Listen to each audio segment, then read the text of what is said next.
আসসালামু আলাইকুম গাইজ, আজকে রান্না করব ডিম দিয়ে লাউ দিয়ে একটি রেসিপি। এই রেসিপিটা সবাই পছন্দ করে, বাচ্চাদেরকেও খাওয়ানো যাবে, বাচ্চাদেরও পুষ্টি। প্রথমে আদা রসুন এক জায়গায় বেটে নিয়েছি, তারপরে জিরা বেটে নিয়েছি, তারপরে মাছটা হলুদ লবণ দিয়ে সিদ্ধ করে নিয়েছি। হলুদ, মরিচের গুঁড়া, জিরা, যেরকম পরিমাণ মতো মশলা খাবেন সেরকম পরিমাণ মতো মশলা দিবেন। প্রথমে কড়াই নিয়ে নিয়েছি, তার মধ্যে তেল দিয়ে দিয়েছি।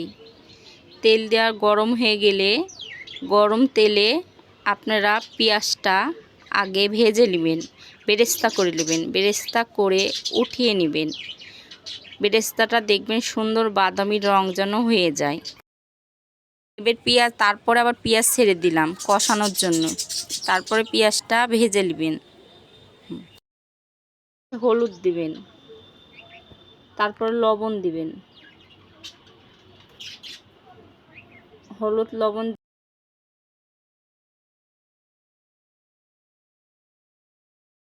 তারপরে ভেজে নেওয়ার পর আদা রসুন দিয়ে দিবেন। তারপরে জিরে দিবেন। জিরে দিয়ে সুন্দর করে ভেজে নেবেন। জিরে আদা রসুন দেওয়ার পর ভালো করে ভেজে নেবেন মশলাটা।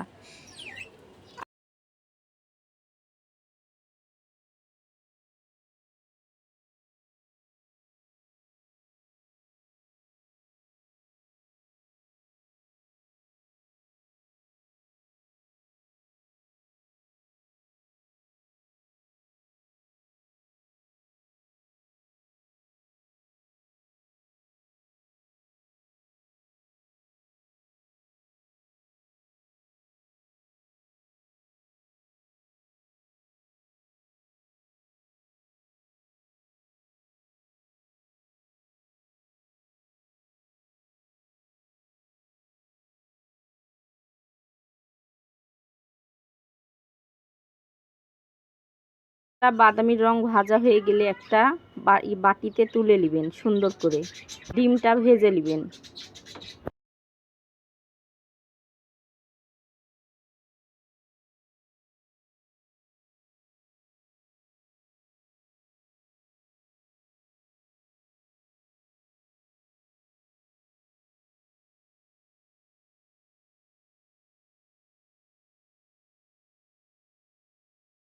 তারপর আরেকটা কড়াইয়ে তেল দিয়ে তেলটা গরম করে তার মধ্যে হলুদ আর লবণ দিয়ে দিবেন তেলের মধ্যে। তারপরে সুন্দর করে ডিমটা বাদামি রঙের ভেজে নেবেন।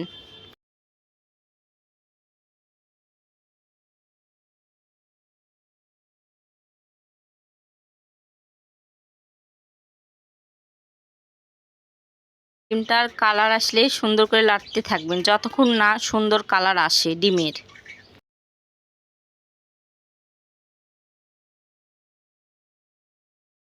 যখন কালার বাদামি রঙে চলে আসবে, তার পেঁয়াজ ভাজার পাশে আপনি ডিমটা তুলে নেবেন।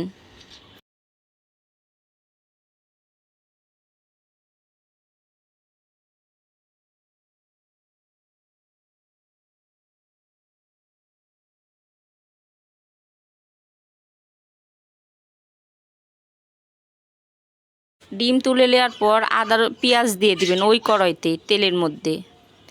পেঁয়াজ, কাঁচামরিচ দিয়ে সুন্দর করে ভেজে নেবেন।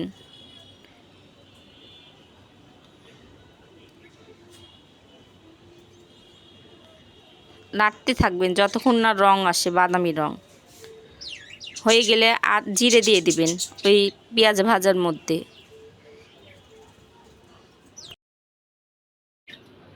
পেঁয়াজটা দেখেন সুন্দর করে ভাজা হয়ে গেছে। তার মধ্যে আদা রসুন বাটা, জিরা বাটা পরিমাণ মতো দিয়ে সুন্দর করে আদা রসুন, পানি দিবেন না, আগে ভেজে নেবেন সুন্দর করে পানি ছাড়াই।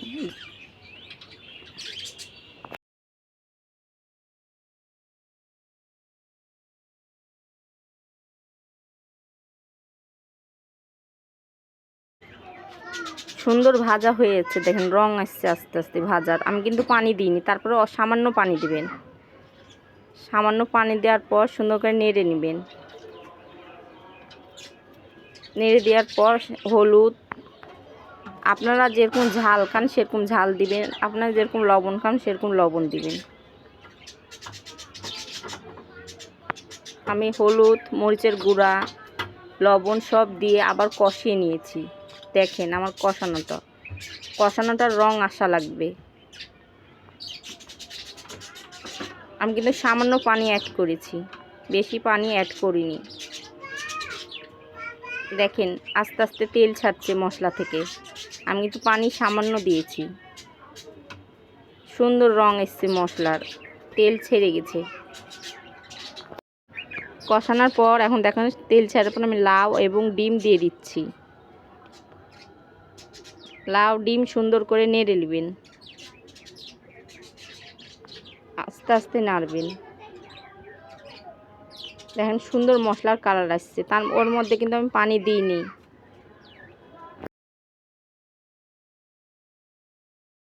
একটু নাড়াচাড়া করে আপনি সুন্দর করে মশলার সাথে লাউ আলুর সাথে সুন্দর করে অ্যাড করে ঢেকে দেবেন।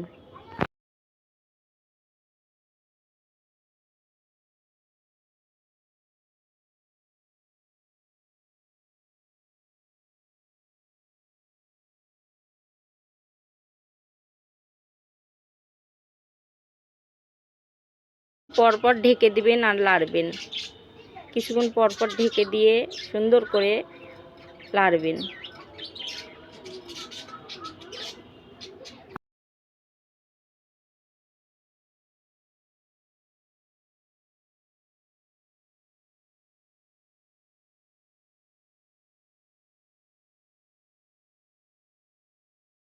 যখন কষানো হয়ে যাবে সুন্দর করে, দেখেন লাউ থেকে পানি সুন্দর কষানো হয়ে গেছে, হালকা হালকা পানি বাড়াচ্ছে। আবার নেড়ে নেড়ে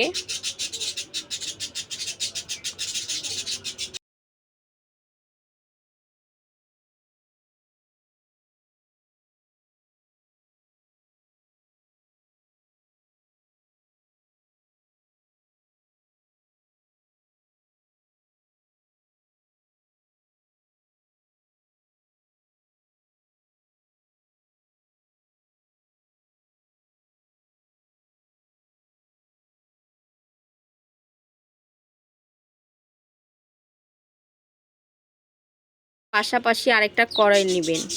যদি আপনি দুইটা রান্না করেন, দুইটা চুলাতে রান্না বসিয়ে দিবেন। আমি এখানে মাছের ভর্তা করব, তার মধ্যে তেল দিয়ে দিলাম। তার পাশাপাশি আমি লাউটাও নেড়ে নিলাম। দেখেন তেল গরম হয়ে গেছে, তার মধ্যে আমি পেঁয়াজ দিয়ে দিলাম, তার মধ্যে কাঁচামরিচ দিয়ে দিয়েছি।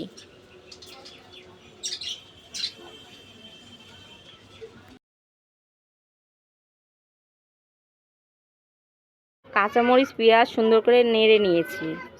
এটা কিন্তু মাছের ভর্তা। আমি আরেকটা পাশের চুলাতে বসিয়ে দিয়েছি, ওর মধ্যে আলু দিয়ে দিলাম। আমি একটা আলু অ্যাড করেছি মাছের ভর্তায়, আপনারা চাইলে এমনি মাছের ভর্তা করতে পারেন। দেখেন সুন্দর, যখন আলু দিয়ে দেওয়ার পর একটু হলুদ এবং একটু লবণ দিয়ে দিবেন।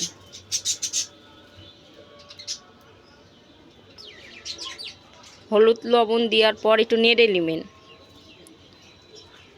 পানি দিবেন না। সুন্দর করে নেড়ে নেওয়ার পর দেখেন সুন্দর আলুটা এবং পেঁয়াজটা সুন্দর আউড়িয়ে গেছে।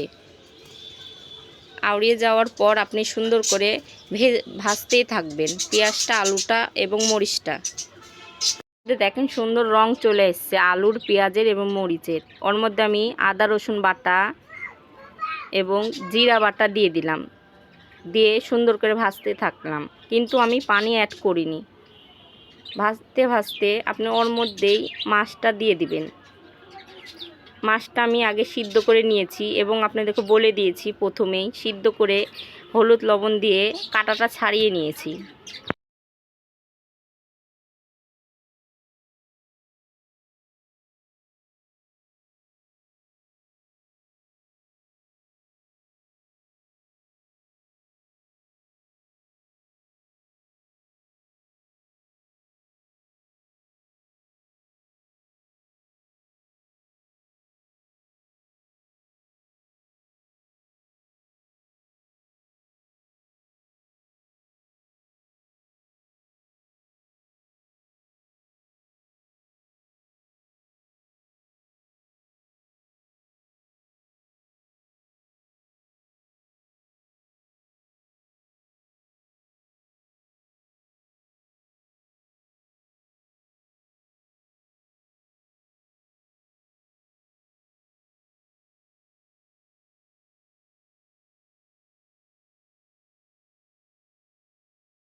সুন্দর করে আদা রসুন দেওয়ার পর, আদা রসুন জিরা বাটা দেওয়ার পর ভেজে নেওয়ার পর আমি পানি অ্যাড করি। তার মধ্যে মরিচের গুঁড়া দিয়ে দিয়েছি।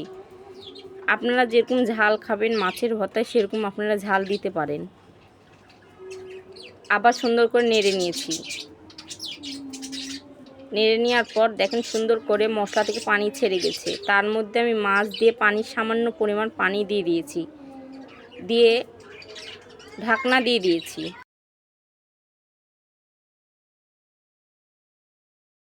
দেখেন সুন্দর কালার আসছে, পানি সামান্য পানি দিয়েছি, সুন্দর কালার আসছে। এই কালারটা সুন্দর মেথামেথি যখন হয়ে যাবে ভর্তার মতো, পানিটি শুকিয়ে গেছে। এখন আস্তে আস্তে সামান্য পরিমাণ জাল আস্তে দিয়ে নাড়তে থাকবেন। আস্তে আস্তে আপনার মাছের কালার ভর্তা চলে আসবে। তার পাশে আমি লাউয়ের পানি দিয়ে দিলাম, পানি দিয়ে ঝোল দিয়ে আমি ঢাকনাটা দিয়ে দিলাম। এ পাশে আমি মাছের ভর্তাটা নেড়ে দেখেন কি সুন্দর মাছের ভর্তাটা কালার এসছে। লাউয়ের তরকারিটা কি সুন্দর কালার এসছে, ফুটছে। লাউয়ের তরকারিটা সুন্দর ফুটছে, ওর মধ্যে আমি ডিম দিয়ে দিলাম। এলে কিন্তু হাঁসের ডিম, আপনারা পারলে মুরগির ডিম দিয়েও রান্না করতে পারবেন। আবার নেড়ে নিলাম, দিয়ে ঢাকনা দিয়ে দেখেন সুন্দর করে টকবক করে ঝোল ফুটছে।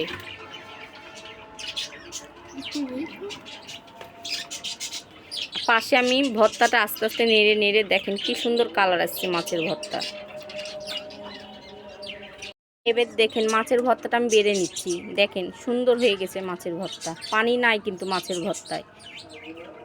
কালারটা দেখেন মাছের ভর্তার কেমন আসছে। লাউয়ের তরকারিটা বসিয়েছি, সেই বেরেস্তাটা ভেজে নিয়েছিলাম। এক পাশে বেরেস্তা রেখে গুঁড়া করে লাউর উপরে ছিটিয়ে দিচ্ছি। কিন্তু হাত দিয়ে মশলাই নেবেন, তাহলে লাউয়ের তরকারিটা টেস্ট পাবেন। আর একটু রেখে দিয়েছি, পরে দিব নামানোর আগে।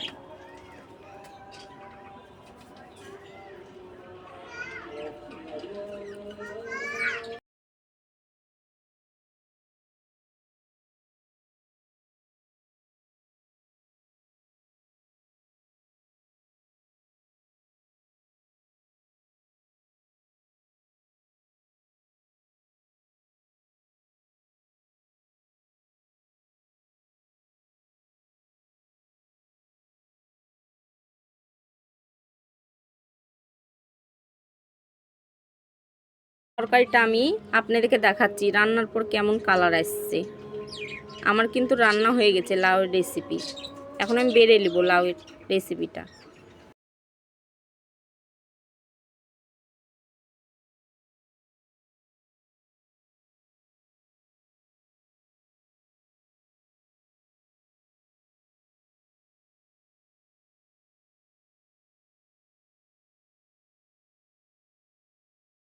রেসিপি রান্না হওয়ার পর আমি একটা পাত্রে ঢেলে নিয়েছি। তার মধ্যে যে পেঁয়াজটুকু রেখে দিয়েছিলাম তার উপরে ছিটাই দিচ্ছি।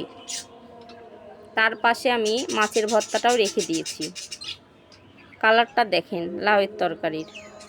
তার পাশে আমি মাছের ভর্তাটাও রেখে দিয়েছি।